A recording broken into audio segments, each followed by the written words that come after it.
Assalamualaikum warahmatullahi wabarakatuh. Kenalkan, nama saya Akmal Walad dari kelompok 1 kelas MJ 503 Prodi Manajemen. Pada kali ini saya akan membawakan tugas struktural eh, pada mata kuliah Hukum Bisnis.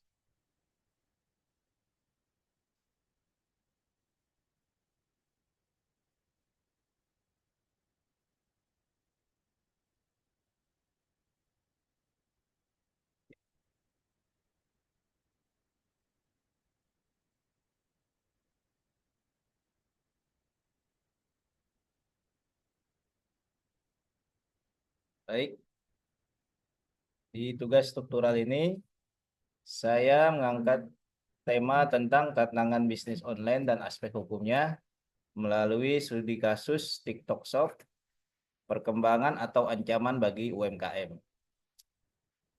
Nah, adapun latar belakang dari materi kali ini, bisnis online memang memiliki tantangan tersendiri, terutama dalam hal membangun kepercayaan konsumen dan bersaing dengan kompetitor. Beberapa hambatan yang sering dihadapi oleh pelaku bisnis online antara lain: satu, konsumen tidak dapat melihat produk secara langsung, sehingga diperlukan strategi pemasaran yang efektif untuk meyakinkan mereka. Yang kedua, bisnis online memiliki pasar yang sangat luas, sehingga persaingan menjadi sangat ketat. Dan ketiga, pelaku bisnis online harus mematuhi berbagai regulasi, seperti perlindungan data pribadi, hak cipta, dan peraturan perdagangan elektronik. Menurut Undang-Undang Nomor 11 Tahun 2008 tentang Informasi dan Transaksi Elektronik atau Undang-Undang ITE, kontrak elektronik memiliki kekuatan hukum yang sama dengan kontrak konvensional. Oleh karena itu, pelaku bisnis online harus memastikan bahwa semua transaksi dilakukan sesuai dengan ketentuan hukum yang berlaku. Lalu ada identifikasi masalah. Yang pertama, di era digital yang berkembang pesat, platform media sosial telah menjadi pusat aktivitas bagi jutaan pengguna di seluruh dunia. Selain berbagi foto, video, dan berinteraksi dengan teman-teman, pengguna kini juga dapat berbelanja daring melalui platform e-commerce yang terintegrasi dengan media sosial. Salah satu fenomena terbaru dalam hal ini adalah TikTok Shop. TikTok yang awalnya hanya dikenal sebagai platform berbagi video pendek telah berevolusi menjadi platform e-commerce yang kuat, memungkinkan pengguna untuk langsung membeli produk melalui aplikasi tersebut. Yang tiga, TikTok Shop memungkinkan merek, pedagang, dan pengguna lainnya untuk memamerkan produk mereka melalui video pendek yang menarik. Konsep ini menghadirkan pengalaman berbelanja yang lebih pribadi dan interaktif. Tidak ada yang meragukan bahwa TikTok Shop telah berhasil. Namun, keberhasilan ini juga menimbulkan sejumlah pertanyaan dan kekhawatiran. Salah satunya pertanyaan penting adalah apakah perpaduan media sosial dan e-commerce dalam satu platform adalah langkah yang bijak. Dari hasil penelitian yang kami lakukan, salah satu dampak yang paling mencolok dari TikTok Shop adalah dampaknya pada usaha mikro, kecil, dan menengah atau UMKM lokal. UMKM adalah tulang punggung ekonomi di banyak negara, termasuk Indonesia. Mereka sering memiliki keterbatasan sumber daya dan mengandalkan penjualan produk lokal untuk bertahan. TikTok Shop dengan sumber daya finansial yang besar dan jangkauan globalnya dapat menawarkan produk dengan harga yang jauh lebih rendah dibandingkan UMKM lokal. Hal ini menciptakan ketidaksetaraan dalam persaingan bisnis, dengan UMKM seringkali kalah dalam mempertahankan pangsa pasar mereka. Dalam banyak kasus, produk yang ditawarkan di TikTok Shop bahkan identik atau sangat mirip dengan produk-produk yang dijual oleh UMKM lokal. Ini menciptakan persaingan yang tidak sehat dan dapat merusak bisnis-bisnis lokal yang telah ada selama bertahun-tahun. Masih dari hasil penelitian, selain dampak negatifnya pada UMKM lokal, ada juga kekhawatiran terkait perlindungan konsumen dalam ekosistem TikTok Shop. Ketika media sosial dan e-commerce terintegrasi erat, ada potensi konsumen menjadi bingung atau tertipu oleh penawaran yang tidak jelas.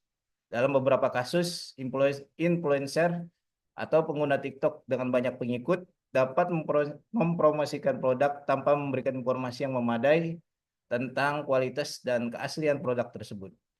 Konsumen yang kurang waspada dapat tergoda untuk membeli produk berdasarkan promosi ini tanpa menyadari resiko yang terkait. Selain itu, ada masalah perlindungan data konsumen.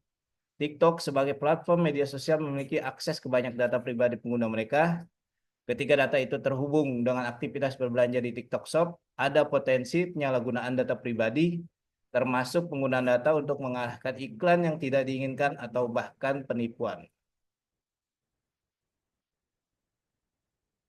Lalu penyelesaian masalah tersebut adalah yang pertama, melihat dampak-dampak tersebut, ada argumen yang kuat untuk memisahkan platform media sosial dan platform e-commerce seperti TikTok Shop.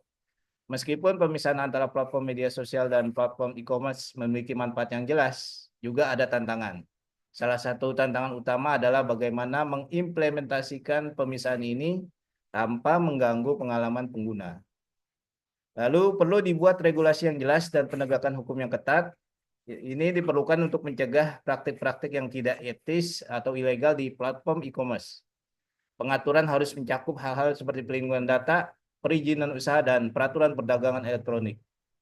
Dan terakhir, pendekatan holistik, yaitu solusi yang harus mencakup aspek hukum, ekonomi, dan sosial untuk menciptakan lingkungan bisnis yang berkelanjutan. Kesimpulan dan rekomendasi. Yang pertama, kesimpulan dari masalah ini, hukum bisnis memainkan peran sentral dalam pembangunan ekonomi, tetapi harus adaptif terhadap perubahan sosial dan ekonomi. Yang kedua, tantangan globalisasi dan teknologi memerlukan pendekatan hukum yang inovatif dan komprehensif. Yang ketiga, keseimbangan antara kepentingan pengusaha, pekerja, dan masyarakat harus dijaga melalui dialog sosial dan revisi regulasi. Yang keempat, UMKM perlu didukung melalui regulasi yang kuat dan dukungan finansial teknologi. Dan yang kelima, penyelesaian perselisihan bisnis memerlukan perjanjian yang jelas dan komunikasi efektif. Dan rekomendasi dari kami, hukum harus terus diperbaharui untuk mengakomodasi dinamika sosial dan ekonomi. Yang kedua, meningkatkan pemahaman masyarakat tentang hukum dan hak-hak mereka. Yang ketiga, menciptakan kebijakan yang adil melalui dialog antara pemerintah, pengusaha, dan pekerja. Yang keempat, memperkuat regulasi dan memberikan dukungan finansial serta teknologi. Dan terakhir, memastikan perjanjian kontrak yang jelas dan komunikasi efektif dengan supplier. Baik, sekian dari kami. Ada sedikit pepatah atau kata-kata mutiara. Hukum yang adil dan adaptif adalah kunci untuk menciptakan lingkungan bisnis yang berkelanjutan dan inklusif. Sekian, terima kasih. Billahi taufiq wal hidayah. Wassalamualaikum warahmatullahi wabarakatuh. Waalaikumsalam.